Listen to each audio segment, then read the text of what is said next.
Okay, 5, 4, 3, 2, 1, we're rolling. This is Mark Bell from SuperTraining Gym. SuperTraining Gym. Be strong in the gym. West. Thank you guys so much for joining in. My boy Nick Wright is here today. Nick, what are we going to go for? Some heavy deadlift. I have no idea how much weight. Not PPR, but with Mark, this one usually goes well. So we're just going to tug on the bar, add more weights, and just see what we can do. I'm predicting probably like 11. Probably like 11:05. Hopefully, you get over maybe like 650 or so. Is that my best? My best is 650. I hit it just recently, actually, too. I would like, if I was perfectly peaked, I'd like to aim for 660 to even maybe the big 7 plates. However, I don't think 7's there today, but we're just going to see what we can do. 650 is my best. I'm going to do better than that. Walk me through a deadlift. Tell me how you deadlift. I'm giving you step by step, and I'll actually just pick the weight up and I'll do it. Awesome. All right. So for you, Mark Bell, essentially, so first thing you're doing with the record is you're not shooting the bar. So walk to the bar, I like to cut my feet in half. Now, if your shins are against the bar, in your conventional deadlift, you're too close to the bar. So put your shins against the bar real quick. Right there. If your shins are already touching the bar, yep. So as soon as he goes to bend down, two things will happen. Either he goes to bend down, pushes his knees forward, and the bar moves forward, which you don't want to do. Or if he's insistent on not moving that bar at all, what he's going to be forced to do is sit his butt too far back the way he's turned the bar. Now, if his shins are perpendicular, his knees have no movement forward, his hips are way back here. What this is going to do is it's going to force him to sit all the way on his heels when he goes to lift, and it's going to make his back round. It's going to give him a hard time locking out. So the perfect way to do it would be start off by cutting your feet in half visually. You're looking down at the bar, watch the period, cut your feet in half. Another trick is, Mark, you just pick the bar up, just lock it out real quick. Just stand up with it. We'll show him how to do it in a second. Just stand up real quick. Now, in a lockout position with the booty flex, you look down at the bar now, down at your feet. Yeah. Wherever the bar is, I want to just let them know. now is like the perfect place where the bar should start. So you set it back down. This will take some trial and error, of course, but that's like a good guy how to start on. I couldn't really see past my jump, but I made it. Hold on. So now, what I like to do is once you have your foot set up like that, and width-wise, guys, when it comes to feet width, he's in a pretty good spot right there. Basically, a good place to start from is if you were just going to jump as high as you could, like a good standing vertical, where would your feet be? If you don't even think about it, you're just going to jump as high as you can, you're going to automatically set your feet up in your strongest position, your most explosive position. Thank you. They're Anis, as nature intended. They're thin. So that's, you want it not too close together, and you want it not too wide. There's a good happy medium, but that's a good way to start, where if you jump, because when you actually do a vertical, you're actually mimicking a deadlift pretty good there. In a deadlift, you don't ever want to squat the weight, and you wouldn't do that if you're trying to jump as high as you can either. If you do a vertical, your hips come back a little bit, slight knee bend, and then you explode. One thing I would add to that is for some people that might have mobility issues, you might want to try to go wider or closer depending on your strength or weakness in terms of your mobility. I've seen some people go with a wider stance, and then they're able to sit back a little bit more and use their hips more. Like Nick said, you don't want to squat it up, but for some people that have a really hard time getting their hips down, you kind of want to squat it up, because you trying to squat it up is going to look the way that you should normally deadlift. Right, yeah, it's definitely a good point. So if you're a bigger guy, you'll see it with strongmen. They do kind of squat into it a little bit. But we'll get into how you can actually check if you're doing that right or wrong later on. So now that Mark's got his foot situation set up, just simply keeping your body straight up like this, just move your knees forward until your shins hit the bar. Boom. You don't even have to bend your hips yet. This is if you've never done this before. You can keep your body standing straight up, just like that. So now his knees are forward, his shins are hitting the bar. From here down is not going to move anymore. That's where your lower body's set up now, your knees on down.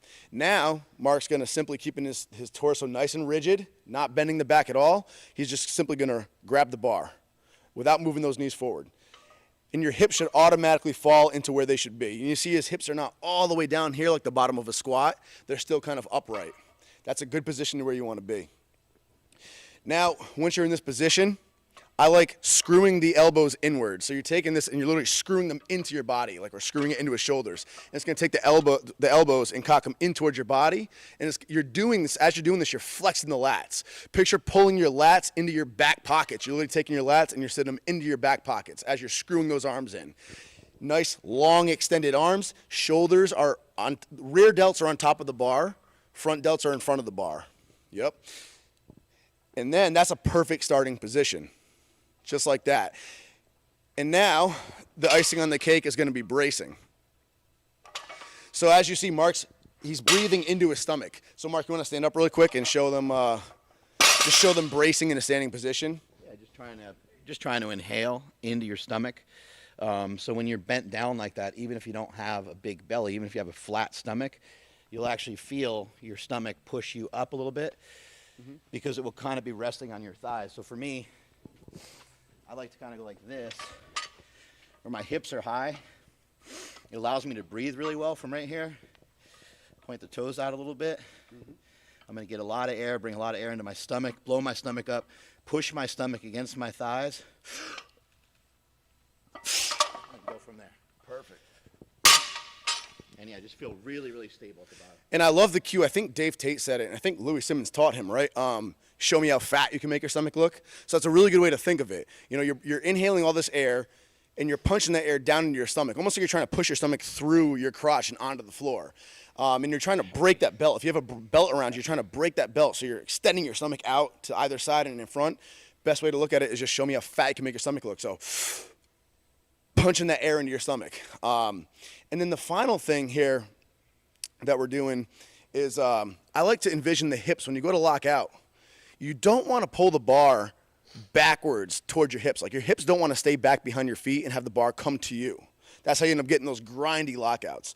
What you want to envision is picture almost like you're going to jump forward over the bar. And when you do that, when you go leap forward over the bar, if the bar's right here, watch how fast my hips go in front over the bar. Hips are coming towards the bar, charging towards it. And that's how you want to picture your hips when you start standing up with it. So from the very start, you're going to pull. Once it's to your knees, you're driving those hips forward. You're trying to bend that bar with your hips in front of you. So you're humping that bar at the very top. And that's how you're going to lock out. So not pulling it back towards you, but charging those hips. So from a side view, if Mark goes ahead and does a rep, big air, and watch those hips. Hump the bar. Boom, right there. He's using his glutes to charge forward into the bar. Those hips are not hanging back. I really think it's important that you use your hips early in the lift.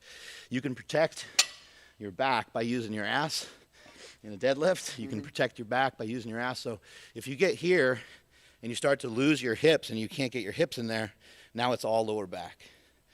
But if you can get your hips in earlier, drive those hips forward like you just said, makes the lift a lot easier. Yeah, definitely. And then the final detail people usually ask about is head positioning. So you saw Mark actually, he had a perfectly neutral head position. So if you just want to get into a starting position, you have to do the rep yet. Yep, perfect. You look you could draw a line from his back up to his head, and it's going to be almost a straight line. His neck is the same level as his spine right here, besides all the thick muscle. So that's the ideal way to do it, and a good way to picture that is when you're in position. This is going to be a little bit different depending on your build and your height, but on average, when you're in this position, if you just kind of look at the floor about anywhere from 4 to 6 feet in front of you, depending on your height and your positioning, that's usually going to have you in a pretty good position. And this can be a little flexible. Thank you. Wait till I get baby powder on them. This can be a little flexible too. Like you'll notice I kind of break the rule a little bit and I look up just a little bit more. Some people may find that this feels better for them. You just don't want to be cranking your neck. You don't want to be jolting your head straight up. Great. Let's see how it looks when you put it into practice here. One more quick thing is for footwear, I like flat shoes, anything flat. You can use wrestling shoes. You could even go barefoot just in socks if you want to. You know, so Mark mentioned mine. These are just Anis, as nature intended. But these have like a 4 millimeter thin sole. That whole sole right there is not the actual sole. It's like thinner than a wrestling shoe. It feels like it's bare feet. You know, and some people will pull in sneakers. But I think when you're getting started, I think sneakers are good to avoid just because they have that thick, cushiony sole that's meant to like help stop the impact of your foot, but it kind of backfires in a deadlift. It can almost act like deadlifting on top of pillows. You want to have direct contact with that ground. It's a great point. You know, a lot of times your sneakers, tennis shoes are, you know, made for like basketball or other sports, and you're going to feel like you're going to be sliding around. So a lot of times just kick the shoes off if you're going for big weights and you don't have shoes that are flat. But you can also get like a pair of Chuck Taylors is where a lot of us started. So All right, so here we go. You guys might have seen, some previous videos of me talking about the deadlift. I have some real general principles as he goes through it. But the basics of it are, you want to try to get your stomach tight. You want to try to keep your back flat. Stomach tight, back flat. We want to try to get our hips lower than our shoulders. So if you can do another rep. This one sometimes sounds a little complicated. Your hips lower than your shoulders. Not up here. Right. And a lot of this just has to do with like trying. You're just trying to do this. Like Nick and I know it's going to unravel. Yeah. When you start getting big weights on there, whatever big weights are for you, it's going to go from looking like the way that we're talking about to being some bastardized version of that. But I would say, and I'm not sure if Nick agrees 100% on this, but I would say that almost all of your training should look really, really clean. So maybe out of a whole year, I don't know, maybe you have like 3 or 4 misses, and even those misses where you don't make the lift, I would say maybe even that's something you're trying to do for reps. You just happen to miss the 5th rep of 5 sets of 5. But if you miss reps in training, you miss singles, doubles, and triples, that's what you're teaching your body to do. Yeah, that's a great point, actually. That's one of the biggest things I teach whenever I help someone out or do programming. Always keep it conservative. Always, always, always leave some in the tank. You're going to be so much better off that way. So people don't like that, especially when you're new. It's fun and exciting to lift heavy weights and push yourself. But one thing I've learned and one thing I've seen a lot of results with anybody I've helped out is if you pretty much just leave a little bit in the tank each lift, don't even come close to missing. Once in a while, a rep gets a little grindy on you. Oh, I didn't expect it to feel so heavy. Okay, fine. But even if you can avoid that as much as possible, man, when it comes time to like hit that PR in a meet or in the gym, it's going to soar. I think the main point there is it just takes too much away from you. So if you're a newer guy, newer girl to lifting, and it's you're getting excited by it and you want to smash some big weights, we understand, we get it, that's what you want to do. And it's okay to take some risks here and there, but for the most part, you really want the lifts to be really clean. And don't forget the last rule on the deadlift there is make sure you don't crap your pants, and that's pretty much unavoidable, right? Yeah, I made sure to go like 5 times already. Oh, and actually just to touch back on that conservative don't miss reps thing, perfect analogy I like to give people. I put this on my Twitter, by the way, at Nick Wright NWB. Picture lifting. So like if you're aiming for a meet, for example, so you're aiming for a meet or even just a max out day in the gym, right? I want you to picture your journey up to that meet, your programming, your 8-week programming. I want you to picture that like a 15-mile race. Imagine I had you run 15 miles, right? But I'm giving a cash prize to whoever can sprint that last 15th mile in the fastest time. It does not matter what your time is for the entire 15 miles. The first 14 don't even matter. Just when you get to that final 15th mile, whoever can sprint it in the shortest amount of time gets the cash prize. What would you do the first 14 miles? You take it nice and slow. You pace yourself really, really slow in the first miles. As you get warmed up, you might kick up the pace just a little bit to get your body ready for the sprint. But you would not be trying to sprint on mile 3 or mile 5. You'd be saving all that for mile 15. I'd be dead. And that's exactly what, yeah, I would too. That's exactly what strength programming is like. So meet day or max out day, that's your 15th mile. So if you try to push that max out earlier, before that, weeks before your meet or weeks before you max out, that's like sprinting on mile 10 when you have to do it on mile 15. If you guys got questions, we can start doing some answers. We can start doing a little Q&A because it's going to take them a little while to work up and weight. So if you guys got questions, go ahead and ask some and we'll get to them. Working up in a little with weight, we got 225. When's an appropriate time for you to put on your belt? When do you usually reach for it? So I think that's totally subjective and up to the lifter. There's a happy medium I found between staying confident without a belt and practicing, mastering bracing without a belt, because you should be able to feel your brace. You should be able to know how to brace and work your body without a belt. There's a fine line between kind of mastering that, but also taking advantage of a belt, because a belt is a tool, and you want to use a belt properly. It's not a crutch, it's a tool. So there is also a fine line to where you want to get that belt on early enough to where you're familiar with it and you're comfortable bracing into it by the time you get to your top rep. You don't want to be beltless, suddenly throw on a belt and it just kind of feels different and weird.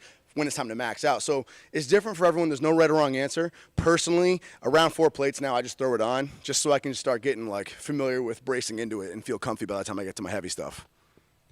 Just to elaborate on that a little bit more, I think some of the people I've seen have had, you can go ahead, some of the people I've seen have the most success with their deadlifting program. They did squats without a belt. So kind of weird, but doing squats without a belt will really help build up your core and build up your stomach. Doing deadlifts without a belt, on the other hand, I don't think it will really transfer over maybe the way that you think. I don't think that you're going to, just because you can pull 600 without a belt, I don't think it means that you're going to pull 700. I think it's important to get used to the belt. I've seen people actually really struggle when they put the belt on and really not get that much out of it. And this is powerlifting, and we do have an advantage of using at least some equipment. I guess in raw category, you pretty much just have a belt, but you may as well learn it. And you may as well learn how to do it the right way so that you can take advantage of it the most.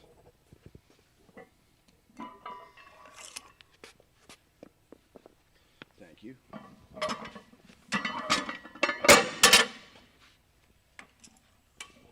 3 plates on there now. 315 pounds. 143 kilos for all my non-American friends. What's the most amount of weight that you can curl? Probably like 1,000 pounds. I tried doing a strict curl with 185 recently. Didn't work out at all. I curled it, but it wasn't strict. So I don't know, and probably not that much. I think I saw Larry, or as we would say, Larry, saw Larry Wheels do like 235 or 225 strict curl. Yeah, it was something like that. It was nuts. I was watching some videos last night of people doing curls, and like one guy did like 315 or 335 pounds. Yeah. I mean, he was cheating, but No, it's big. it was wild. And then there's a Russian guy who broke C.T. Fletcher's record. Of course, he's Russian. And he did like 260. Being Russian's almost like being equipped in powerlifting. That's cheating. Yeah, definitely. All right, we got 3 plates on here. Nick's going to attack this the same way he was attacking 1 plate, and the same way he was attacking 2 plates. That's a really good point too. Let me get Treat your warm-ups like a max, and then treat your max like a warm-up. So what that means is treat your warm-ups with the same intensity, speed, and respect as you would a max. Don't slack off on them. Because if you warm up and you walk up to the bar and you're sluggish and you're slow and you're relaxed with your warm-ups, you're not going to be able to turn it on and engage it when you get to your max. And your body's just not going to be feeling ready to fire. If your body's ready to fire and stand up explosively and fast with lightweight, when it gets to heavyweight, it's going to be still trying to do that same thing. And it'll be slower, of course, because it's heavier weight, but your body's going to be in there doing its job. But then the flip side of that is when you get to the heavyweight, biggest mistake people make is they get so in their head, they get so adrenaline, and they try to change something up. They get fight or flighty, and they try to, their form might be beautiful all the way up to their max attempt. Then they get to their max, and their adrenaline's going, and they just suddenly throw it to the wind. They try to jerk it heavy, like jerk it harder, or they just switch something with their form up, and it fails them. So what I tell people actually that works like a charm is when you get to your max weight, envision about 50% of it. So if you're going to pull 600 pounds, make believe it's 315 on the bar, and actually visualize it. Picture 3 plates on the bar when it's 600 pounds. Walk up to it like it's 3 plates on the bar, and set up just as you would another warm up with 315. And that'll create this nice balance to where now your body's primed and ready to move fast because you've been doing that for all your warm-ups, but mentally you're not going to psych yourself up and change anything for your big lift. Is the haircut cheating? Is that like kind of making things more aerodynamic? Also equip lifting. Yeah, the line. Yeah, definitely. All right, here he goes for 3 plates. Again, we're trying to keep that back flat. Hips are lower than the shoulders. Stomach's tight. Make it easy, and there's no reason to really do a lot of reps. You know, we're warming up to a max, so why waste time doing a bunch of reps? Why waste a lot of energy? And I think a lot of lifters, they might overdo their warm-ups. I think they think that they really need to be, your body just needs to be warm, and you need to be used to the movement and used to the weight. How warm do you really need to be? You just can't be cold. So you don't need like to have a big sweat going or anything crazy like that. You just need to be prepared. You need to be ready. You need to have your central nervous system fired up and ready to go. That's why learning singles is so important. That's why learning singles is a skill, is a skill set in itself. Like, we incorporate heavy training singles into our workouts where you're not maxing out, you're just going heavy before you back off and do working sets with lighter weight. But the singles is for two reasons. One, it's to help introduce you to heavier weight, but with not so much volume, so you're not going to burn yourself out fast. Usually it's done especially during peaks for like a meet. But the other reason is also it just helps you learn the art, the skill set of a single. Like performing a single rep, it sounds funny, is actually a bit of a skill. And the perfect example is if you've ever been in the gym doing anything, deadlift, bench, whatever, right? And the first rep feels a little off and rickety, but then the second rep you kind of find your groove, and then by the third rep you're cruising, it feels good. First rep is a little off though. That's an issue right there. That means something in your technique is not perfect for that first rep. Once you have the weight moving, you get that momentum and elastic energy engaged, then you're able to find your rhythm and groove. But that's not going to save you on meet day because you need to nail it the first time. So that's why also with warm-ups, like Mark said, I don't kill myself with reps. Once I get to 3 plates, it's just singles all the way up. And it helps to know how to do a single because you can still make each single explosive, priming your body for the next heavier weight. Yeah, it's pretty simple. It's powerlifting. You know, we're trying to work the central nervous system, not really working the muscular system as much, although there's tons of crossover between the two. You're not going to be able to lift a weight without working some muscles. But we are trying to get away from the weight as fast as possible. You can think of it that way.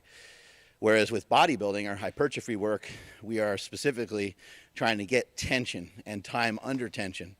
Powerlifting, you really don't want a lot of tension. You want to kind of explode through the weights. You want to be able to maybe get yourself tight, create some tension there so you can start to lift properly. But then again, once you do that, you're trying to get the hell away from the weight as quickly as possible. And you see the fastest deadlifters are the strongest. You see how fast these guys are moving. 700, 800, 900, now 1,000, now 1,100 pounds. I mean, they're flying through the weight. The faster they can move it, the quicker they can get it over with.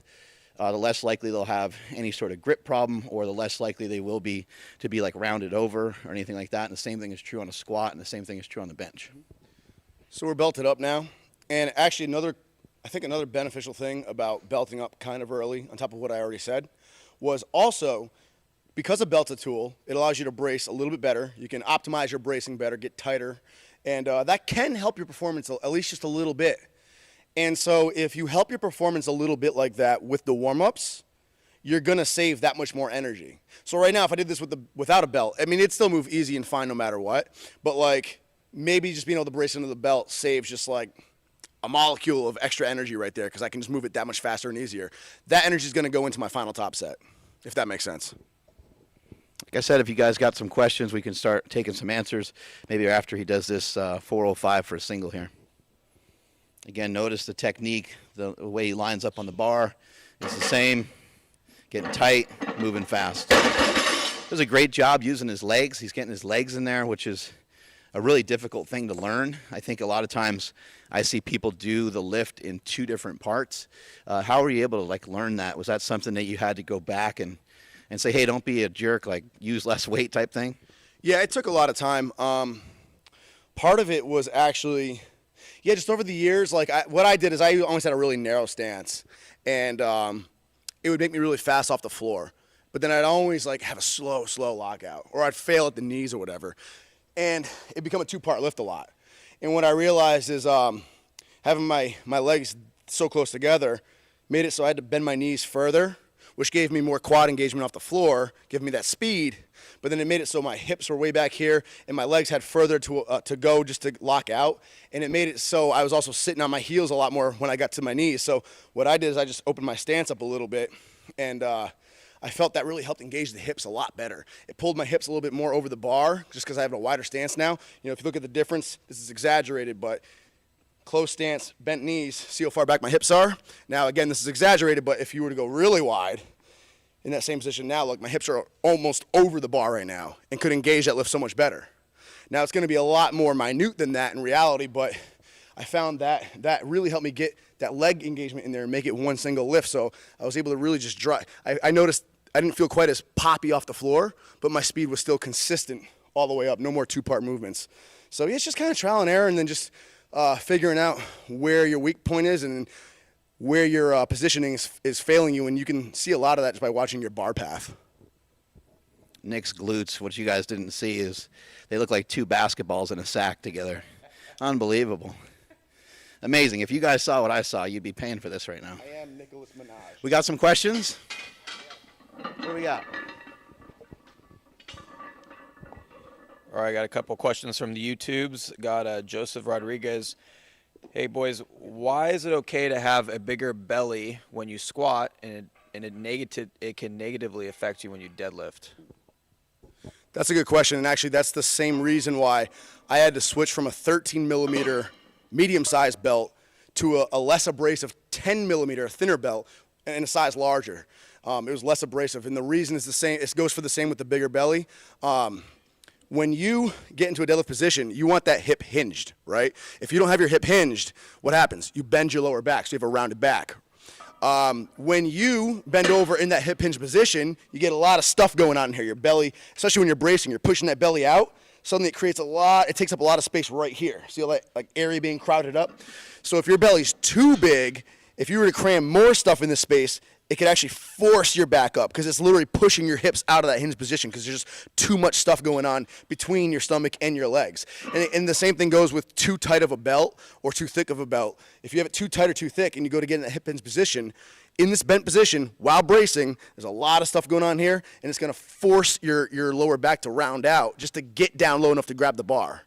So that's part of the reason why. And then if you do have a big belly, depending on the build, it's different for everyone. But a lot of times you see bigger guys with bigger bellies. To compensate, we'll end up getting a slightly wider stance. It kind of lets the belly hang down through their legs more and allows them to then get that hip hinge and that flat lower back. Yeah, and also, too, a lot of times with a bigger stomach, you're probably kind of puffy in general, and then it messes with your hands. I've seen that a lot. A lot of the thicker guys, the shorter, stockier power lifters that get real big, like if you're like Nick and you're thick like this, but you're 260, like it's going to be hard to hold on to the bar because his hands are going to get fat. He'll like lose dexterity, and I know because I did that in my powerlifting career, weighing 330 pounds. The bar just became like a bar of soap. I couldn't hold on to anything at a certain point because my hands were so big and thick that it was hard to make a good fist. That's crazy. I know, it's pretty wild. The side effects. Got another question here. Anthony Pastor is asking, how often do you recommend deadlifts for a bodybuilder looking to increase their strength? I think this is, again, different for different people. Different styles of programming will work differently for different people. And you could even break it down as detailed as smaller people can usually handle more frequency. They can do it more often. Larger people end up moving more weight, need a little bit more recovery time in between. But as a whole, honestly, so this is kind of an unpopular opinion. I like the approach of less is more with deadlifts. I've had the most luck with this, and I've given a lot of people great results with this as well. So I used to do deadlifts twice a week. I do them just once a week now. So I personally think if you're bodybuilding, and I did a bodybuilding show in 2019, and that's how I did it. Deadlifts just once a week. If you're bodybuilding, your goal isn't to push the most amount of weight on a platform. I think heavy deadlifts just once a week, all you need. And you can definitely throw in like lighter variations like stiff leg deadlifts, RDLs, things like that. A second day in the week, that's fine. But that's my personal opinion. Two would be the most I'd ever go. But for bodybuilding, I would just say one heavy day a week. Yeah, I think one day a week covers your basis, and maybe every other week go heavy. I don't even know if you need to go heavy once a week. I think keep in mind with bodybuilding, the intensity of everything is pretty high. Like if you're bodybuilding, like you're trying to get on a stage, it's crunch time. You got 12 weeks, 16 weeks, and you're working really, really hard. You start to work in a caloric deficit. So I would kind of pick and choose wisely when you go heavy on the deadlift. The way I used deadlift when I was prepping for a bodybuilding show was at the end of a workout. I would do like pull-ups and do a bunch of back stuff, and then you're exhausted and you can only use so much weight, but it helped me to get more out of less. I could get a lot more by using less weight. I didn't really have to have 500 pounds on there or something. But if you're a smaller guy, I would agree with Nick. I think that you can probably handle a little bit more, and that 1 time a week time frame would probably be perfect. Got one more? Yep, I got another question here. So when you're this is going to be from Billy Wange. Okay. When you're looking at someone deadlift, what are some traits you're looking for to recommend if someone does sumo or conventional? So I'll say right now, I know some of the basics on sumo, like enough to where if I was watching you do sumo, I could probably help you pick out some of the basic stuff, but I've never taken a lot of time to specialize in it, so I'm not a sumo guy. I'm not the guy to ask for sumo. Maybe Mark can enlighten you some more on sumo stuff. But for conventional, man, there's so many details, and every lifter's different. What I do first, though, is I look at their bar path from the side, and I'll even hold a pen up. And when the bar's on the ground still and they're set up, I'll hold the pen in line with the bar, so it's covering just the bar, and I'll watch them pull. And if that bar deviates outside of that pen, that means their bar path is not straight. And then we'll address why from there. And that can be a number of different things, position or even just form-wise. I like that a lot. I haven't heard that before. So that's kind of demonstrating that a lot of the person's body weight is over the bar if they might be drifting too far forward. That's a great reference point. Another one would be just to keep it really, really simple and just what do you lift the most weight with? You know, if you're going to power lift, you're going to step on a powerlifting platform, they're judging on the most amount of weight that you can lift for bench, squat, or deadlift. So just gravitate towards what feels good, what feels best. And then also with the internet, with social media and everything, you might be able to share a video with a coach, share a video with somebody, slide into someone's DM, say, hey, I pulled this way, I pulled that way. I remember Kaylor Wollum doing that years ago with me. Oh, wow. And he sent me like a video. He's like, here's a 700-pound pull. I did this conventional, and here's another one sumo. And I was like, you deadlift way better. And then like it was a couple weeks later, he did like 750. Yep. And a couple weeks later, he did like 800. But it was just kind of obvious that he was built for sumo just because, A, he was able to handle a little bit more weight and he's moving the weight faster. So you should know. You should be able to tell. If you go sumo and it just feels like you're splitting yourself in half and you're getting super tight through the groin and ending up with hip problems and it's starting to affect your squat, then it's probably it might take a really long time for you to adapt to it, but it's probably just not for you. Oh, one quick thing with sumo that I do know is helpful on a very general sense is just because it's the most common issue I see with sumo. And it's usually the first issue. And I think I actually first saw this cue from one of your videos. It might have been with Ed Cohn. It was years ago. But, man, it stuck, and then it's helped. So with sumo, your shins should be pretty much starting right against the bar. And remember, in strength, nothing's absolute. There's always exceptions, but we're speaking general sense here. Shins should be against the bar. And a big mistake I see is people treating it like a conventional, to where if they're starting with their shins away from the bar, that's already a big red flag, because that means you're going to have a lot of forward knee travel, which means your hips are going to be more closed and your hips are going to be more back, and you're going to be doing basically a wide stance conventional, which some people get away with. You will see like Max Tuning does that. There are some lifters that kind of do that hybrid and it works, but like in general, you want to start with shins against the bar, and what you want to do is work on just kind of taking your time and just shimmy your knees out. Open them out. Take your time. If you try to go right down, you probably will have a hard time. Just take your time. Go out, down a little bit. Down, down, keep those knees out, and then grab the bar. And now my hips are back in a more neutral way, but they're not jutting way out behind me. My knees are open, a.k.a. my hips are open, and my shins are perpendicular. Now I'm in a pretty good position where my hips are right over that bar. Yeah, real simple. Knees can go forward on a conventional deadlift very easily, and that's what you should be doing. It gets you good drive off the floor.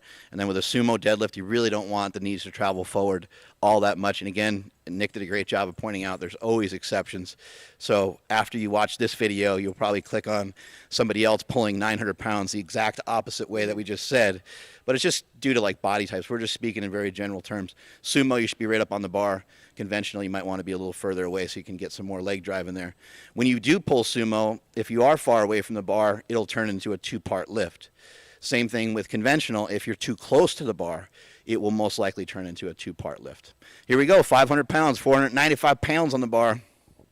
5 plates. Approach is the same. Cranking up the intensity a little bit, getting a little more fired up. Good, strong, easy pull. Now I think this starts to get a little interesting when you start to pick, what jumps you're going to make. So what do you think you'll go to next? Because we're probably going to end, we're looking for 650, 675, somewhere in that range for today. So if I can get hit with a miracle, we'll end with that range today. I'm not peak for a PR, so we're just going to see. But I'm definitely somewhere in the 600s. Well, even if we just hit something heavy that's close to my max or whatever, we'll figure it out. But what we're going to do is 555. Then 585, and then from there I'm gonna go to whatever my top single is. I like that. I like the tweener to get you ready for the next couple. Yep. So it's a fine line to walk because you don't want to do too many, especially with deadlift, because deadlift is the most taxing lift out of all three of the big three.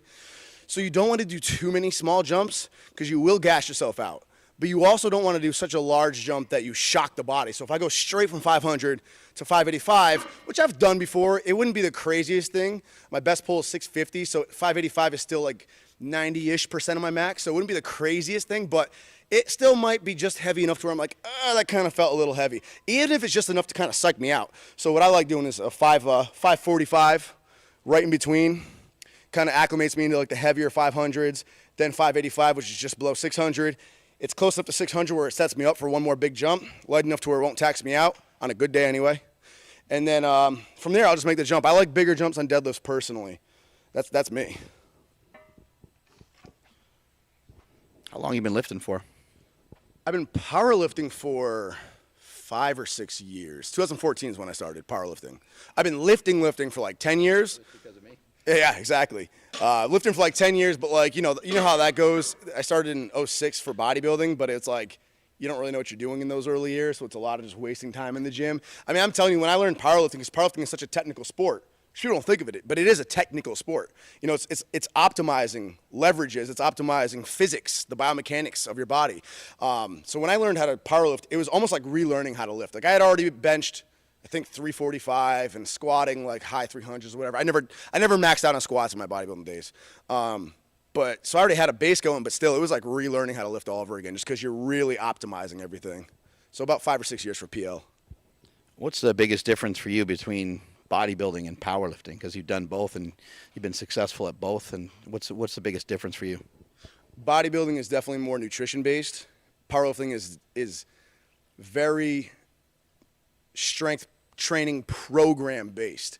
So you could there's a lot of crossovers to bodybuilding. Like I have the lean strength program out, which is like, I've used that for a photo shoot cut, and I used it for my bodybuilding show. I also just recently used it in my heavy season to hit that 602-pound squat and the 650 deadlift. Same program I use for bodybuilding and for powerlifting.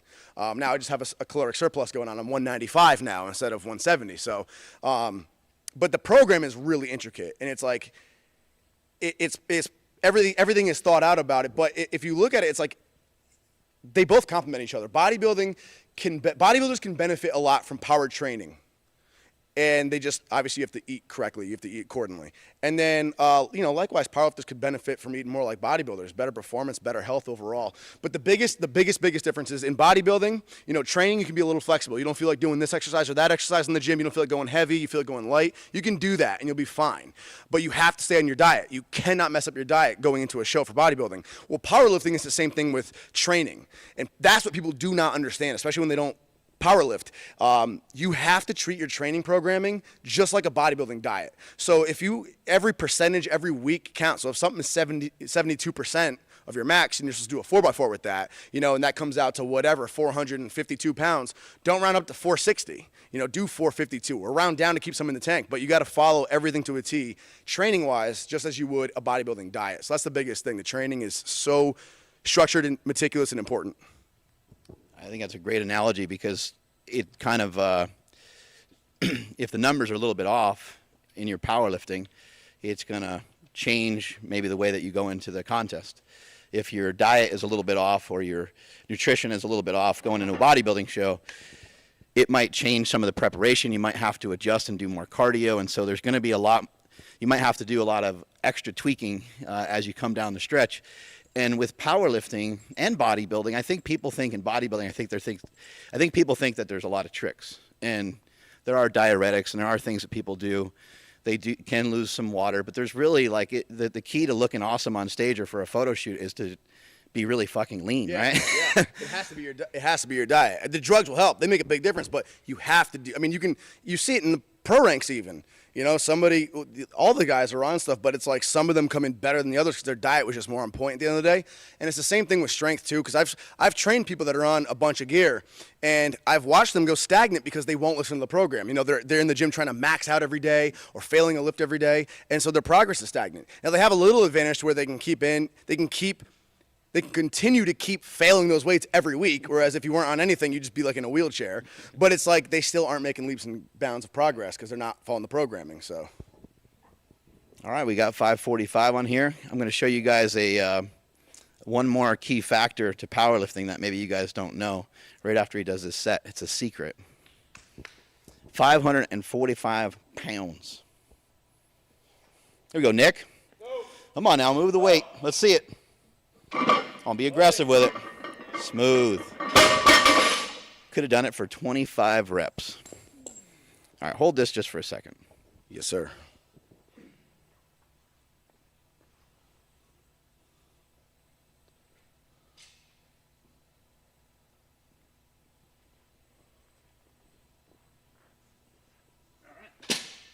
Have a seat right there.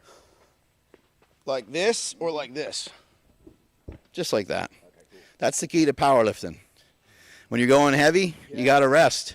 You got to take your time. And even in between, as funny as it is at a meet, when you're going as heavy as possible, like try to get out of putting the weights on, try to conserve energy the best way you possibly can, try to rest up as much as you can. You need your sleep. You really need to recover a ton. Bodybuilding, it's really important for bodybuilding as well. It can really, it can help you with your diet if you stay on point with getting good sleep, because if your sleep is off, you're going to be worn down and you're going to want to make bad decisions and you're going to have more cravings and stuff. But it helps even more so in powerlifting, because if you're tired going into a powerlifting session and you're supposed to do a 600-pound deadlift for the day, that 600-pound deadlift turns into barely squeaking out 500 pounds, and it turns into just a really, really rough day. So you got to rest in between your sets. You got to rest in between training sessions. You need to make sure that you're not overdoing your training. We already talked about going too heavy. People just simply, whenever someone tells me, hey, I have a problem on my bench. Hey, I have a problem with my squat. Hey, I got a problem with my deadlift. It's always the same conversation every single time. It's, hey, I'm just going to assume I don't know you. I haven't seen your training. I haven't seen your training log. I haven't watched you work out many, many times over. But I'm just going to, I have a hypothesis going here that has been 100% correct over the years, and that is you're probably training a little bit too heavy and you're probably doing it too often. And so just see if you can pull back a little bit more, because I bet you on your deadlift where you're a killer, I bet you that you have more confidence on that day. I bet you feel better about that day. Or it might be the bench. You might be really good at the bench. You feel really good about that particular lift, and so what do? Every single time you do that lift, you crush it. And you do it with excellent form, excellent technique, and it never even looks like you struggle. It looks easy for you. And people are like, God damn, Nick, you're always getting better at bench, man. You just keep leaving me in the dust. This sucks. But then when it comes to deadlift day or squat day, maybe I'm able to hand him his lunch on those days. But the only way that I'm ever going to adapt to being able to be good at all three, or the only way he's going to adapt to being able to be good at all three, is to carry those principles all the way through and say, okay, well, what's the same? What's true about my bench press? Why am I good at it? It's like, okay, well, I'm never in jeopardy of missing a rep ever. And in fact, sometimes at the end of a training session, I might throw in a few extra reps because the weight feels so light. How often have you done that with your deadlift? Probably never. You probably put another 5 pounds on the bar in a deadlift, and it probably feels like it's going to break your back. So see if you can carry those principles through. It can be difficult because you're trying to take a percentage. Everybody wants to use percentages, right? So you got 85%, and it's 85% on what? It's 85% on bench, it's 85% on squat, and it's 85% on deadlift. Why would it be that way? That actually doesn't really make any sense. And you don't know this until you've been training for a really long time. You might just kind of stink at deadlifting, and that's fine. But if you stink at it, why wouldn't you pull a percentage back from it, just a little bit, just so you can do it a little bit better? And I'm not talking about 20% or anything like that. I'm talking about maybe 10%, see how that feels. If that starts to move really well, the main thing is you got to be making your lifts. You got to make them look clean. And as you start to do this longer, you should look like you know how to lift. You should look like a professional. When you step on a platform, it should be very obvious that you know how to squat, that you know how to bench, that you know how to deadlift. You'll get white lights for it. Even without doing the lift to a T, even if you miss something a little bit here and there, if you just look like a professional, you'll be able to get away with it. Trust me, it's a judgment call, right? They're not, it's a very, powerlifting is interesting because they're trying to look at in two places at once. They're trying to look at your knee and your hip at the same time, which is actually impossible, but that's what they try to do. And they can't really tell. But if you make it look like you know how to lift, you're probably going to get the white lights. I'll stack some more weight on it. I agree. Yeah, the rest thing's actually a good point too, because another mistake that I've made a ton is like, it's easy in the gym to get really fired up and excited and rush your rest time. So that's another question I get all the time is like, what do you recommend for optimal rest time? I don't recommend a specific time. It depends on you, but you want to find that perfect balance of being well rested and have enough energy for your next set. You're not still huffing and puffing and recovering from the last one. But also you're not resting so long that you go cold and it's like you don't feel warm anymore. So if you're working with really heavy maximal weights, I recommend 3 to 5 minutes between. Some people can go a little bit less, 2 to 4 minutes, but definitely no less than at least 2 to 3 minutes, I would say, of rest time in between. And try to stay seated like Mark said. So we're going to go for 585 now, and this will kind of be like the determining factor for me, like how the weight's feeling today, and then we'll gauge from there and just see what it feels like today. Awesome. We got 6 plates on there.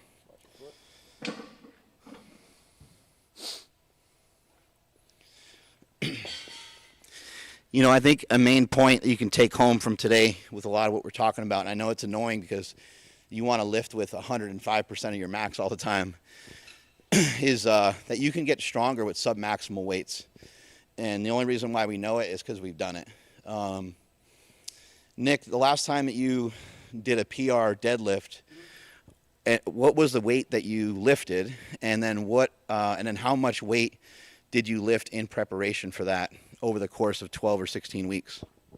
Well, that's a great question. 650 was what I pulled at the end of my last training cycle, which was about a month ago. And before it, the heaviest I pulled was 615. And that was the week before it, and that was like the big heaviest workout of the entire 8 weeks. So 615, which is still a far cry away from 650. I didn't go 635, I didn't go 640. 615 was the heaviest single. And before that, I hadn't really gone any heavier than 600. I think 585, 595 was about the heaviest before that. So I stayed sub-maximal because it's like that marathon example I gave you guys. If you sprint early, you're not going to be able to sprint in that last mile. So he put some baby powder on. That's not sugar, not powdered sugar. And then it's important that you don't get it on your hands, so he's using the back of the bottle. Mm-hmm.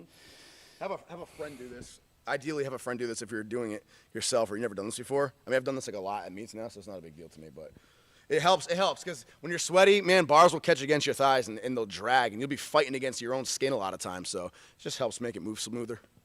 Baby powder has like a little bit of oil in it, I believe, and so I think that's why it allows the weights to slide up. You can see this is a deadlift bar, and the deadlift bar has a tremendous amount of knurl on it, this knurling. This is what cuts up your shins. This is why my shins are all jacked up. It'll make you bleed if you smash your shins on there. If the bar is brand new, it kills your hands. So chalk for your hands, baby powder for your legs. And especially when you get thick, the way Nick is, it's going to make it easier for him to drag those weights up his body. Here we go now. Come on, big weight. Come on now. Use your legs. Here we go. Drive through. Nice and clean. Smooth. Still moving good. Still moving good. That's a good indicator. So what we'll do is I am not feeling like Superman today. But we'll go for a little baby PR. We'll go 655. Okay. So 35 on each side. Nice. We don't have 35s in this gym. Those are blasphemy, but we'll figure it out. Listen, 35-pound blades are so much cooler than a 25 and a 10 on each side. I might as well just do a 25 now. Fuck it, put another 45 on. There we go. That looked really smooth. I mean, from a form and technique perspective, it looked pretty identical to the other ones that he did for the day. That's what you want to do. You want to try to have the lift look similar every single time. So you're going to stick a 25 on here. 35s, they should have never made them, I don't think. It's strange. I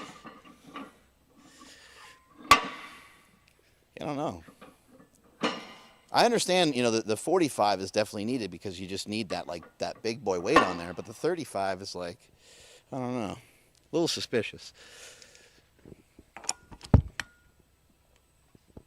What's the name of the first gym that you ever trained at, and what got you there? The YMCA West Bay, which actually closed down this year. How many guys with chains with crosses on them? New Jersey, right? Rhode Island. Same. It's all the Northeast. Awesome. You get a few of those. Stringer tank tops. I got it all pictured in my head. Oh yeah. Well, you know what's funny? Back. What's funny is like the commercial gyms are actually the worst with that. So like what I found is commercial gyms have the most ego, the most chest puffing, and you get a lot of that. But you go to real strength gyms. Like now I'm at Ultimate Fitness. in West Greenwich, Rhode Island. So if anyone's in Rhode Island or near Rhode Island, check that gym out. Ultimate Fitness, West Greenwich, Rhode Island. That's my home base now. Love that place. But you go to real like badass gyms like those, real strength gyms, and you don't get that ego, that chest puffing. It's like literally like you go into a big gym, you see somebody who looks all mean and grumpy moving weight. I guarantee you if they're a real powerlifter moving real weight, you talk to them, you're gonna have conversations just like this right now. They're usually relaxed and they want to help because they take it seriously. And once you get to that point of being a real lifter, you understand what goes into being a real lifter. And it erases the ego because you realize, well, this was not me being special. This was like years of hard work. So if I can do it, anyone else can do it. Yeah, you just start to recognize how difficult the whole damn thing is. Sit back down. We got to have you resting up. Got to rest up those beautiful baby powdered legs. I wasn't expecting him to look so handsome today. I remember last time he was here, he was handsome, but I got a haircut just for you. oh, okay. Well, that must be a big part of it. If you guys got some more questions, we hopefully can give you guys some answers. We got, what do we have, 655 on here now? Yep. So Nick's going to be going for a 655-pound pull. His best deadlift before is 650 pounds. What about squat? What's your best squat? 602, which is 273.18 kilograms. And I hit that the same week I hit the 650, so that was also recently. How much you bench? 425 is my best bench. I gave 430 a try. I did lock it out, but my ass came right off the bench, so it didn't count. And this is all at about 195 in body weight. That's a nice sweet spot for me, I found. And it's been a little bit since you've stepped on the platform in powerlifting. Do you get any flack for that on YouTube, or is doing a lift on YouTube legitimate enough? I don't get flack. I think in this day and age, we're really, between Larry Wheels and just like the age of social media, I think people appreciate the gym lifts a whole lot. So I don't really get the elitist flack for that anymore at all. I think that mentality's kind of gone. Exactly. I think that mentality's gone a little bit now. And also, yeah, I've done like a dozen meets, so like I have paid my dues. But I do get a lot of people still asking, are you ever going to do a meet again? When's your next meet? And to that, I do plan on doing a meet. Maybe in 2021. I just want to really take time to build right now, get my numbers up to where I really like feel super happy with them, and they're getting there. And then once I feel like the timing is right, I'll just jump in and try to hopefully have like, my ultimate meet, officially lock it in on the platform. Have you ever done a triple bodyweight deadlift? Yeah, because I'm only 195, so they're all 650 was what, 3.5 times body weight, something like that. My squat was just a little bit over 3 times my body weight. And then, 650 is, it's not 3.5, it's like 3.2 times body weight, I think. A little bit over 3 times. And then my bench is a little bit over 2 times body weight. I am not great at math. With, you mentioned on our podcast, you shared something pretty personal with us. Don't worry, it's not too bad. You shared something pretty personal with us. You said that you had a hard time with your eating. You ended up ended up with a lot of bad habits with binging to the point where it was, it sounded like it almost needed like a medical intervention. Like it sounded like you got to a rough spot, and thankfully you're able to pull yourself out of that. But does that ever creep back in with powerlifting? You're like, I'm lifting to get big, and I'm just gonna eat these ho-hos and donuts and cupcakes and stuff. That's an awesome question. So yeah, I did get that all under control. Ariana helped me a ton, just by kind of forcing me to snap out of that like tracking mindset and just eat balanced meals and stop like villainizing foods and all that. And then also I intermittent fast now just because I train fasted besides deadlifts. Deadlifts the only thing I eat before. But squat and bench, all my biggest lifts fasted. And I like that because it allows you to eat bigger meals later on in the day without going over calories. And that's just worked really well. So I snapped out of the binge issue after my competition. And then as far as powerlifting, feeding it, no, not at all. It's actually the opposite. I think dieting and programming my strength while dieting really opened my eyes and showed me like you don't have to be fat to gain weight. And I've learned that. Like it even stopped me from overeating yesterday too because I was like, oh, I'm going to lift. I don't feel peaked. I don't feel like super strong right now. And it's like I got to lift as like, you almost want to eat, but I didn't let myself. I was like, keep it normal. Don't change anything. Because like I've pulled big weight eating normal before. Like I don't have to go up and up and up. You don't have to be super bloated the next day. So. Yeah, you're thinking like, let me just hammer all this Chinese food. It's going to be great. All this sodium and all this extra carbs and fat. It's going to make me super strong. But obviously, it's the training that's going to do all that for you. And there's, like we said earlier, with bodybuilding, the key to stepping on a bodybuilding stage is just being really, really lean. The key to doing a photo shoot is to be really lean. Yes, there are things you can do in preparation to tweak things a little bit. but those are the questions that are usually asked by people that are kind of more newbies or beginners, and they don't have the experience or understand that that just represents a tiny, tiny percentage of what these sports are really about. And the same thing happens with powerlifting. People try to wear different shoes on the platform, or they try a different singlet, or they try a different belt last second because they panic, or they go from benching with a certain grip or squatting with a certain stance because they panic. And these little things they don't really help. They don't really do much. So remember that it's always the training. The training is the most important part of it. And I think for Nick and I, we love the journey of training, and that's why we're such meatheads. Here we go, 655-pound deadlift. Get some of that magic chalk on there.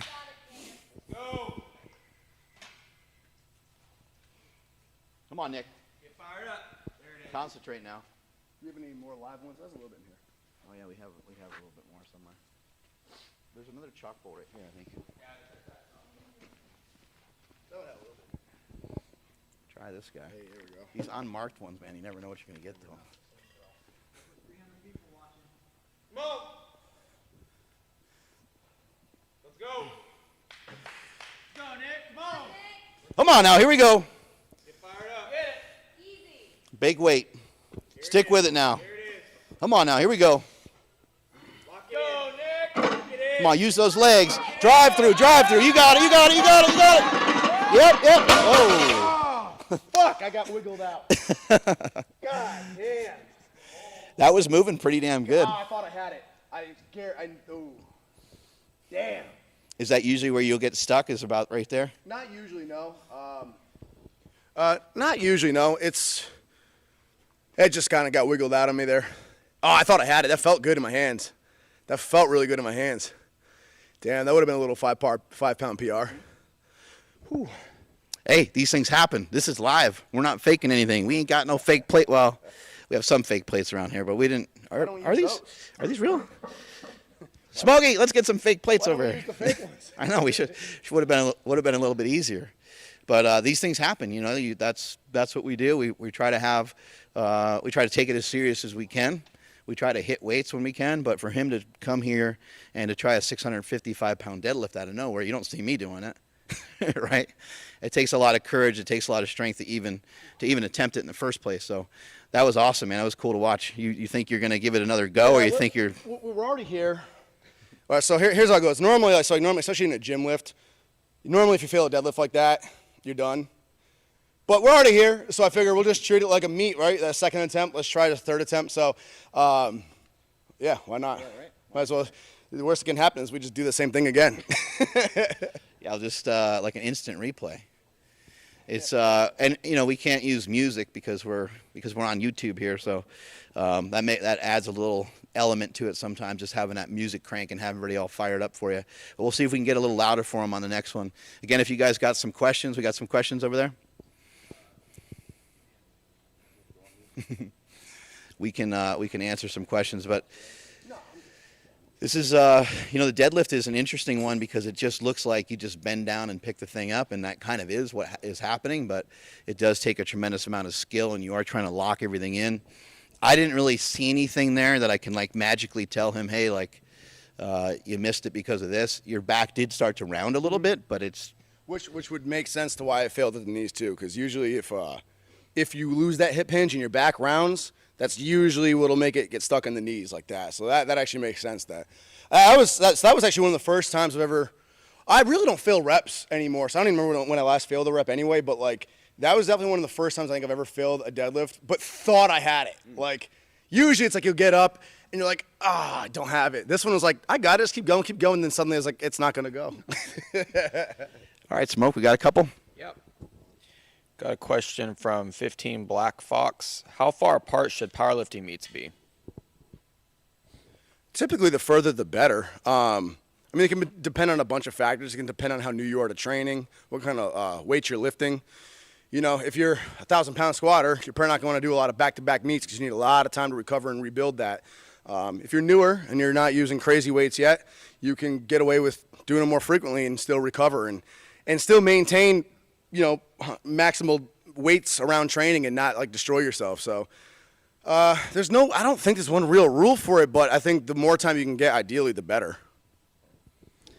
I would say, so much goes into a competition that if you don't do well, I would recommend having quick turnaround time and trying to do another one. I think there's a skill to doing powerlifting meets, and I think for some people they get nervous, and for some people they kind of screw up and they end up with a little bit of an underperformance. And so for that reason, I would say, try to compete often. If you're a newer person, I think you should try to compete really often.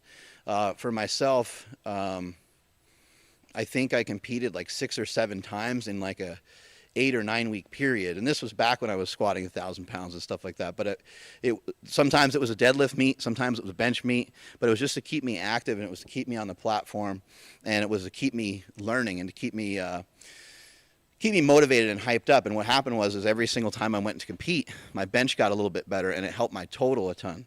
And so for some of you guys out there that maybe struggle with a deadlift, or you can't just go to a squat only meet. So some of you guys that struggle with a deadlift, maybe do like a push-pull or just enter the deadlift part of it just for fun, or just to try to bring that lift up because maybe it's your worst lift.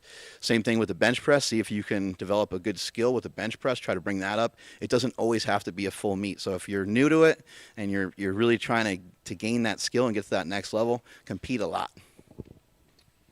Got a question from AJIN. His question is his right glute gets more activated. How can you equal those out? Well, typically when one side is activating more than the other, your first go-to would be, it could be a couple of things, but first thing would be unilateral movements. So split squats, or even doing like hyperextensions, but unilaterally, so meaning one leg at a time. And that'll really help point out if you have a weak side or a weak leg. And the other thing it could be is positioning. So if you're deadlifting, and especially if you use like a switch grip, so one hand's over, the other one's under, it can be easy to sometimes accidentally get one arm kind of more in the way of your knee a little bit, while the other one's kind of out of the way. And this could actually, in a very subtle way, allow one leg to track better than the other leg. So that can sometimes be a factor as well. You're just in a position that's not allowing you to move optimally. But I would definitely try, positioning can be tough. That's something that I'd want to look at, but definitely try some of those unilateral movements. One more question. Let's do any advice for someone, this is from Paul Baxter, any advice for someone who hasn't competed in powerlifting but trains that way and wants to do a meet? I zoned out. What the question say? It's the deadlift. I'm sorry. Any advice for someone who wants to do a meet in the future but hasn't done it yet? Just jump in, man. They're the funnest thing in the world to do. They're really fun. Get a good program. Even if it's just a basic template you find for free online, just run it. Stay conservative. Don't max out before the meet. And the biggest thing is when you go into a meet, just plan your openers and base each lift after your opener. Don't try to get a gold number in your head that you want to hit by that meet, because it can mess you up mentally. Oh. Hey. Thank you. It'll be super salty. This is for the electrolyte balance. There we go. Yeah, have a seat. Let that back rest. Sodium, magnesium, potassium. Thanks, dude.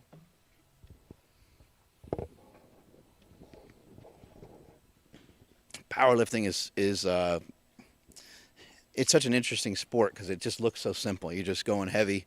You got the bench, you got the squat, you got the deadlift, but it's really hard to be good at all three. The best powerlifters are the ones that can be well-rounded and be really good at all three. Sometimes we'll see a guy come along that can squat like crazy or deadlift like crazy. Sometimes even have a combination. They're sometimes really good at like a bench and really good at a deadlift, but then they lack in a squat. Almost everybody. I mean, it's really, really rare to see somebody that's really, really good at all three.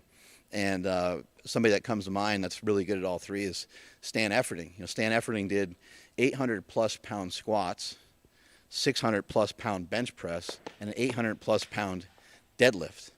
And that's a really well-rounded lifter. And that takes decades to get strong like that. John Hack, too. John Hack, if you don't know, he's a young dude, 25, 26, 27, something like that. And just totaled, like 2,100 pounds at a 200 pounds body weight. At 200 pounds body weight, I think 207 is the heaviest he got. In training, he benched 573 raw. He squatted somewhere in the mid 700s. I think 744 is the most he's done in training, and then he deadlifted like what 850 plus at this last meet or something like that. Right. Yeah, there's some unbelievable lifters out there. Just know it takes a long time. It takes a long time to get good at this stuff. Let's see if we can make it this time. 655.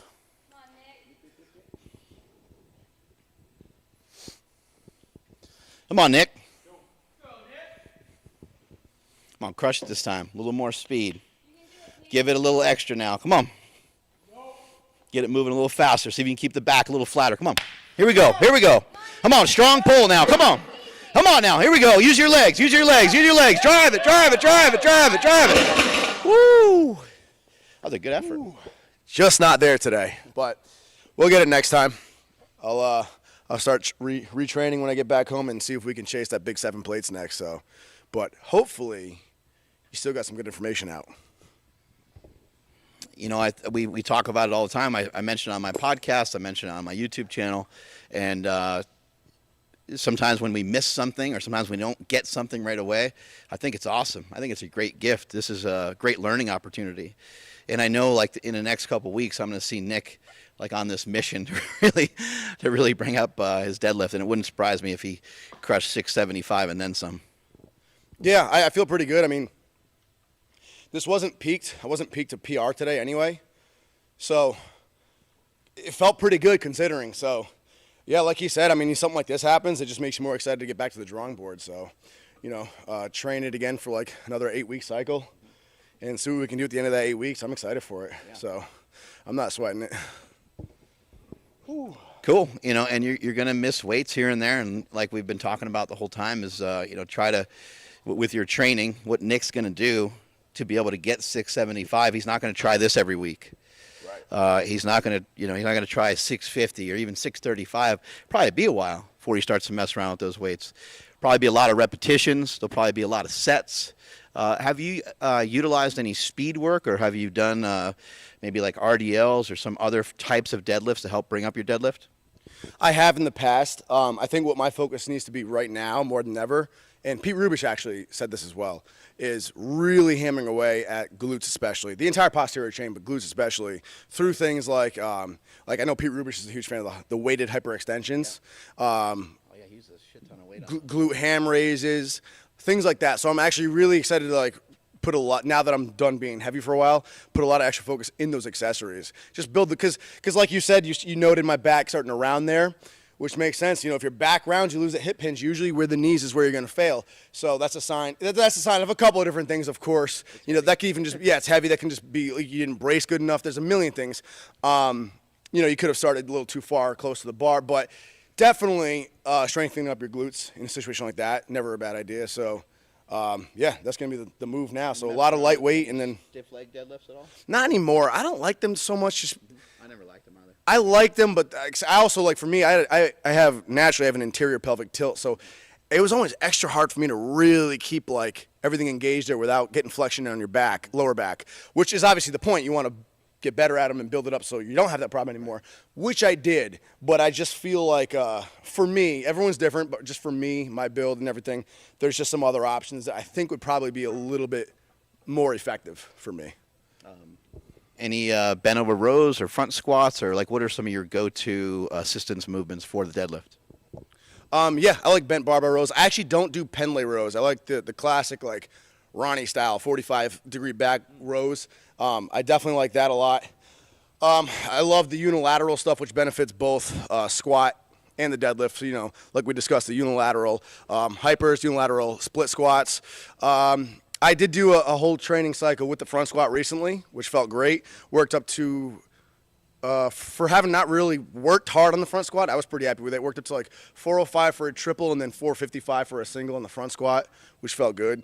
But like I said, my big focus going home will be obviously still working on lighter rep work, of course.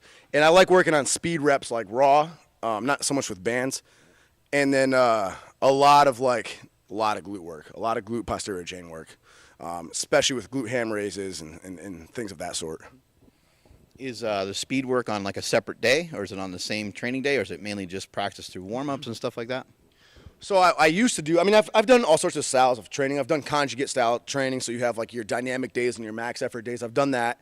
And then I've done, nonlinear periodization in which you'll have a separate day for deadlifts that is more speed-based. Now I deadlift only once a week, so I just try to incorporate the speed into my lighter weeks, which is the way I set it up. It's the first 3 weeks are just 4x4s with very light weight. So, you're talking 70% range. So you're using a lot of speed there. And I think that's honestly what I like for the deadlift, because again, it's different for everybody. But for me, so if the hip hinge is my issue right now, I think if I were to slap on chains and bands or something like that and just try to explode, it might help to a point, but I might find myself kind of falling back into like that lack of hip hinge just under bands now. Whereas for me, if I keep it raw, keep the real movement itself, that way it's guaranteed to carry over, work on tight explosive speed with that for like those first 4 weeks when it's light, and then hammer away at really targeting the glutes and the posterior chain, I think that's where it's going to really come together nicely for me at this point, for me now.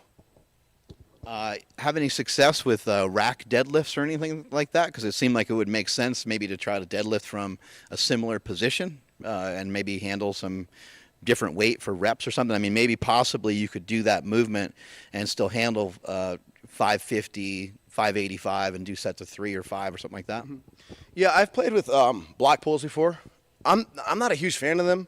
I really feel like again, it's different from different people, but I feel like a lot of people that put emphasis on that lockout portion of their deadlift, it's kind of like when you try to work on the lockout of your bench press, when in reality you're just weak off the chest. You get people that are touch and go benching, they're bouncing it off their chest, bouncing it, and then they're wondering why they're failing here. So they try doing all this lockout work, and then when they go to do a regular rep, they fail in the same spot again because they're not working on that pause, that control at the bottom.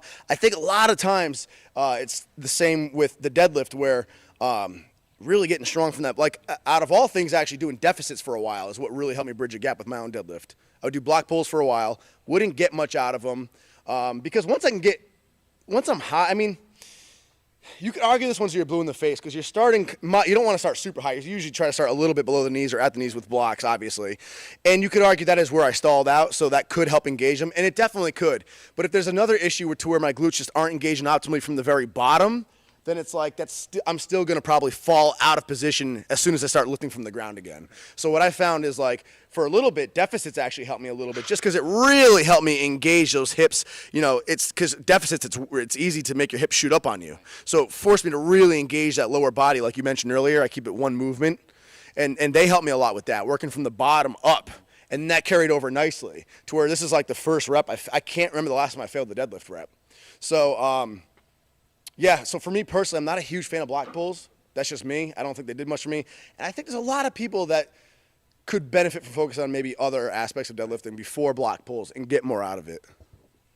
Yeah, Ed Cohn always has a way of saying stuff and just making you feel really stupid. You're like, oh, yeah.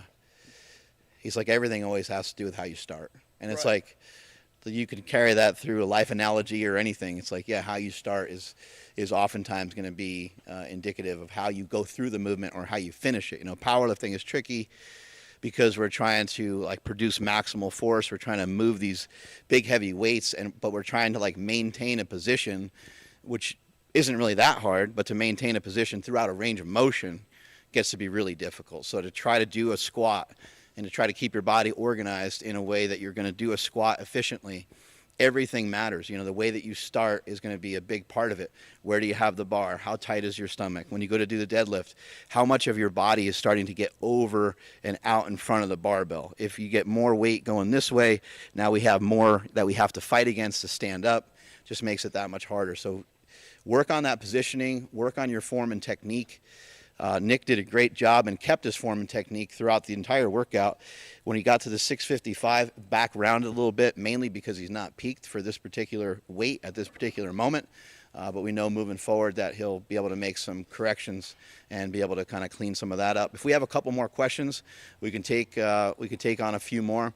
Have you noticed anything with bodybuilding type movements having good transfer over into powerlifting?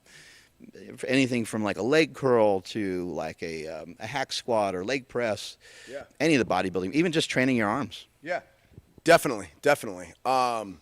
on all lifts, honestly. Like, you know, training the shoulders like you would a bodybuilder, I found helped make my bench feel a little bit better.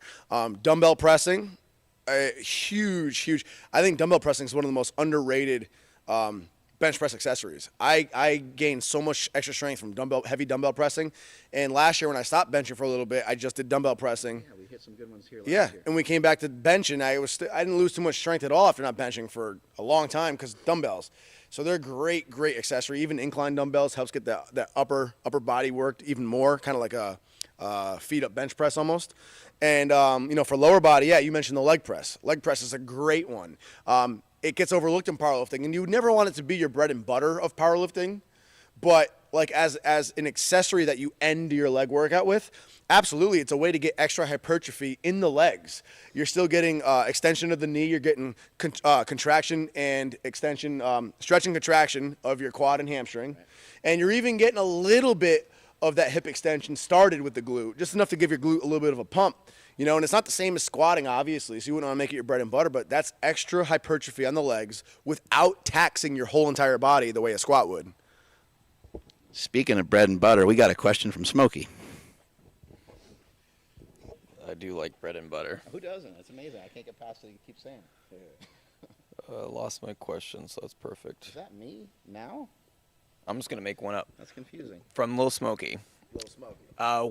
What did you deadlift when you first started lifting about 10 years ago? And then what was the periodization of that up until now? Oh, man. I remember I have a video of me when I was like 15 deadlifting maybe 295, I think for like 2 reps. I got up to 315 pretty fast. Is that on YouTube? Yeah, I think it is on YouTube somewhere. It's old. I couldn't even say what the video is. But, and I was a small kid. I was like 104 pounds when I started. So my deadlift was okay, but then, like, it didn't leap and soar. So then, like, I didn't hit 500 pounds until 2012. And then I was still bodybuilding. And then even like in 2014, my max was like 500 pounds. Because I hurt my back in 2012 from deadlifting. 500 pounds with really bad form, typical of a lot of bodybuilders. And so I stopped deadlifting for like a long time. And got back into it when I started powerlifting. And my first meet, my deadlift was like 522, I think. You know, so it's been slow progress. This stuff doesn't come overnight unless you're like a genetic freak. I hit 600 for the first time, I think, in 2018, I want to say. And, you know, I hit 625 at the end of 2019 and then hit 650 about a month ago, 2 months ago in August, whenever August was, whatever week it is right now. What else we got, Smoke? I got a good question. You talked earlier about doing your warm-ups really fast and explosive because it's going to get heavier. You're going to practice that way. WB says that he likes to warm up pulling slow because it gives him the effect like he's lifting heavy. So when he gets to a challenging weight, he's experiencing that already. What are your thoughts on that? That's interesting. And I think J.M. Blakey said something kind of similar to that, where he said your main lift is going to be slow, so you should move slow. I personally disagree. But like I said, lifting is never black and white. So there's always exceptions. If something works, it works. And I do want to actually, that's a good thing you brought up because I actually want to add to what I said. So I said warm up explosively and fast. But to a point, you don't want to make speed alone be your only goal when you're warming up, because that's going to make you throw engagement of the muscle to the wind. So you said you warm nice and slow. You can kind of feel the engagement more. There's some good things to be had from that method. So you don't want to have speed be the only thing you're focusing on. Engagement should be the first focus. And if you're warming up slow, you're going to feel a whole lot of engagement. You're going to feel the muscles working. And that can be a good way to potentially warm up. If you do your first light sets real slow and you get those muscles worked and engaged, they're going to be firing nicely under the heavy weight. But I personally would argue that there is a happy medium to be found to where I think if you're going too slow, you're just not even going to be able to make the weight even break inertia off the ground when you get to really heavy weight. And that could also be argued like maybe it's once you get to a certain point weight-wise. I don't know what your lifts are. You might be 10 times stronger than me. I have no idea. But, you know, you might get to a point where you find suddenly that slow tempo isn't working for you, or it might take you all the way up to a 1,000-pound deadlift one day. But I would say to be safe, you should always be focusing on engagement first. You should be feeling the muscles firing appropriately. And then while feeling it, try to make them fire as explosively as you can. And if that ends up being kind of a slower controlled explosion, then awesome. I think Nick would agree. We're results driven, so we're not married to any one concept. So if If what you're doing is working and you're making progress, then you can ignore some of the stuff that you heard today. But you also might want to keep this stuff in your back pocket for the future where maybe you do run into a brick wall with your training. I know for myself, years ago when I was deadlifting and I was younger, I could move pretty quickly on a deadlift. And as I got older, I don't know if my strength ratio got off or if my speed, I don't know what happened where, but I became a slower, more grindy deadlifter. Mm-hmm. And so I kind of had to warm up a little bit like this guy is talking about, where I had to intentionally kind of move slower, because as I was getting stronger, I was really moving the weights around improperly because I was moving too fast. And I wasn't paying attention to what you said, which is the engagement. And I think that's the important thing. You know, put form and technique kind of over top of everything, and not over top of everything all the time though. You want it over top of everything, but every once in a while you just have to get after it. Every once in a while you just want to go for it. You are going to get hurt. He mentioned getting hurt when he was young. You might need that to happen to you to learn more. You need these losses. You need these. You need to miss a weight here and there. You kind of need these things. We can't teach you that part of it. That's stuff that you'll have to kind of go through on your own, because no one's really ever come through any sort of strength sport and just exponentially got stronger without running into a buzzsaw at some point and getting sliced up. You know, like even Ed Cohn. Ed Cohn mentioned, like, he's like, oh, you know, I had this plan. I'd go back, I'd rebuild, I'd make the foundation bigger and stronger every single time. And then I would build out from there, and then I would, cut down on the exercises. I'd focus in on bench, squat, deadlift. I'd do the meat, and I'd blow everybody away. And then I would rebuild, and I'd do it again. And he did it again, and he did it again, and over and over and over and over again, until even he ran into a buzzsaw. He blew out his knee. It happens to everybody. You're going to run into a brick wall somewhere. So that's why we're not trying to speak in absolutes and say, hey, this is, we're excited and we love the methods that we use and we love the techniques that we use. But just keep in mind there's so many different ways to go about doing a lot of this. Got time for one more question, or you're good? Yeah. All right. Well, we're gonna wrap her up for today. Got anything in conclusion here, Nick? In conclusion, try to deadlift with fake weights whenever you can. Your workout will go smoother. But no, conclusion is programming is everything, like I said. I think that's like the up and down of everything today. So you can even see it today, if you don't peak correctly, you don't lift optimally. But then on the more positive side, it's like, hey, we failed the weight, so now I'm more excited to go, exactly what you just said, go rebuild the base now. And maybe not even work up to singles next time. Maybe do some triples for a little bit. Keep it a little more conservative. Cool. Just really rebuild that base, get even stronger for next time. So I think that's it, man. If it ain't broke, don't fix it. And you have to find what works best for you. But hopefully you got at least some options laid out for you in this video that you can come back to in the future, to where if what you're doing does eventually break, you can come and kind of look and be like, oh, let me try this, let me try that. Awesome. Thank you guys so much for checking it out today. This is Nick Wright, Mark Bell. Strength is never a weakness. Weakness is never a strength. Catch you all later.